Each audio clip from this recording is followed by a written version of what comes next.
예, 문재인 정부 들어서 인권을 국정의 기본 과제로 내세우겠다고 해서 많은 기대가 있었지만 200만이 넘는 이주민들과 우리 100만이 넘는 이주 노동자들에게는 그 온기가 아직도 전해지고 있지 않습니다. 오히려 그러한 최소한의 기본적인 인권과 노동권에 대한 요구마저도 외면받고 있는 상황이 아닌가 합니다. 가장 대표적인 것이 살인적인 강제 단속 추방 정책이 여전히 지속되고 강화되고 있다는 것입니다. 지난 8월 달에 경기도 김포의 한 건설 현장에서 숨진 미얀마 노동자 곱단저떼이 씨의 사례만 보아도 그렇습니다.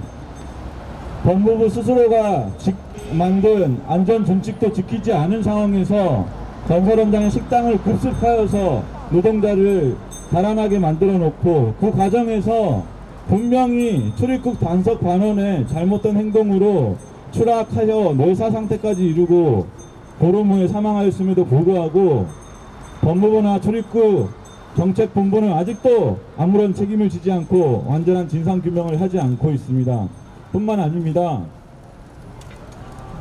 지속적인 강제 단속 추방으로 인해서 부상과 중상이 잇따르고 있습니다. 미등등 노동자에 대한 정부의 시각은 하나도 바뀌지 않았고 오히려 합동 단속을 강화하는 작태를 벌이고 있습니다. 3월에 울산 출입국 관리소 단속 과정에서 이집트 노동자가 무릎뼈가 부러졌고 7월에 창원 출입국 직원들이 건설 현장 아르바이트 유학생을 집단으로 폭행하는 끔찍한 사건마저 벌어졌는데 이들은 아무런 처벌도 받지 않았습니다. 9월 달에 정부는 소위 불법 체류 취업 외국인 대책을 발표했고 그것에 의해서 건설업과 유흥 마사지업에 대해서 집중 단속하고 있습니다. 언제라도 지금 쫓겨날 수 있는 공포에 시달리고 있습니다. 비자가 있는 사람이든 없는 사람이든 마찬가지입니다. 단속 추방 중심 정책으로 미등록 체류자 문제를 해결할 수 없다는 것은 지난 수십 년간 증명되었습니다. 그래도 일말의 기대가 있었으나 고용허가제 문제에 있어서도 아무런 개선점을 보이고 있지 않습니다. 5월 달에 한 달 내내 이주노동조합과 지구인의 정류장 크메르 노동권협회, 수원이주민센터, 민주노총과 각 지역본부 등이 함께 전국 방방곡곡을 돌면서 이주노동자의 열악한 근로실태를 고발하고 악덕 사업주들을 항의하고 제대로 된 대책을 촉구하면서 노동청과 각 지역 노동부를 면담하였으나 그것이 커다란 개선으로 이어지기보다는 면피성, 찔끔, 미봉책으로만 이어졌습니다. 이주노동자 강제노동제도인 고용허가제에 대한 근본적인 변화가 없는 상황에서 인권 존중을 어떻게 말할 수 있는지 알 수가 없습니다. 단속 추방 정책 그리고 이주노동자를 강제노동으로 내보는 고용허가제도는 이 정부에서 해결하지 못하는 이상 인권이라는 말을 내세우는 것 자체가 수치이고 치욕이라는 것을 알아야 할 것입니다. 난민에 대한 혐오와 차별을 방지한 정부의 부실한 정책도 지속되고 있습니다.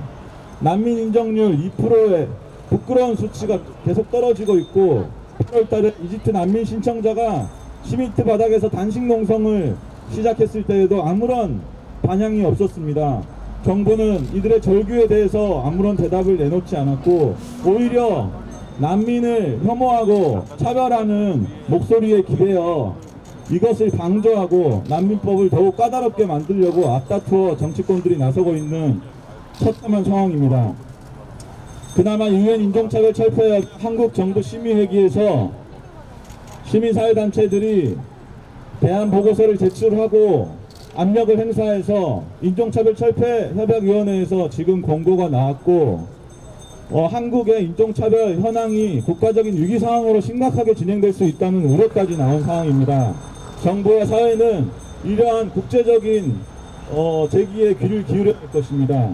이주노동자의 희생양 만들기 고향 조유소 화재 사건 역시 풍등을 날려서 잔디밭에 불이 붙어서 그것이 저희 폭발로 이어지는 것이 로또를 2번 당첨맞을 그러한 확률에 가깝다는 전문가들의 얘기가 있었음에도 불구하고 경찰은 무리하게 사회적 약자인 이주노동자에게 범죄의 모든 책임을 뒤집어 씌우는 행태를 보였습니다. 그 과정에서 인권도 지키지 않고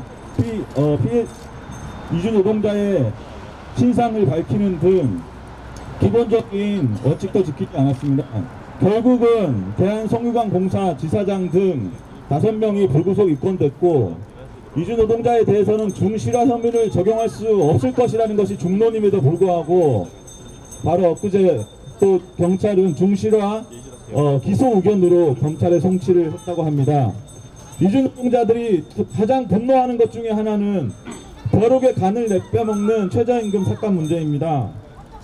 중소기업 중앙회 측에서 최저임금을 이주 노동자에 한해서 혹은 이주 노동자가 주로 종사하는 업종에 한해서 차등 지급하자는 안을 내세우고 정부가 맞장구 치고 있는 행태입니다. 어려울수록 더 나눠야 한다는 그런 우리네